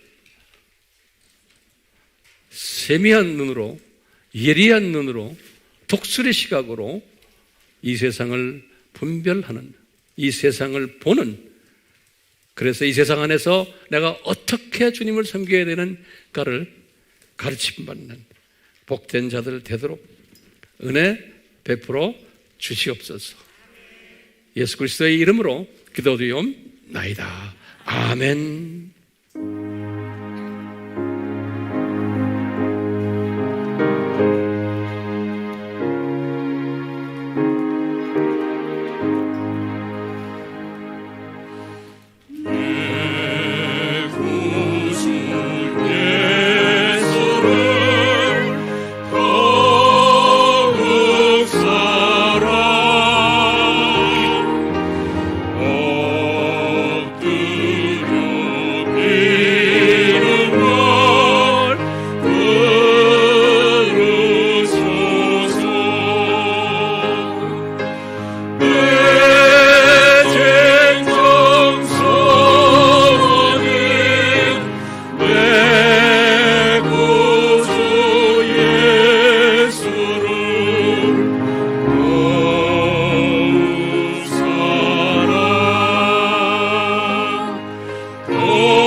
지금 이 시간은 우리 예수 그리스도의 무한하신 은혜와 하나님 아버지의 극진하신 사랑하심과 성령님의 깨닫게 하심이 우리가 예수 그리스도에 대한 지식을 더 많이 쌓을 때마다 점점 더 겸손해지고 우리 예수님을 더욱 사랑하는 복된 자들 되도록 은혜 내려 주시옵소서. 예수님의 이름으로 축원하옵나이다. 아멘.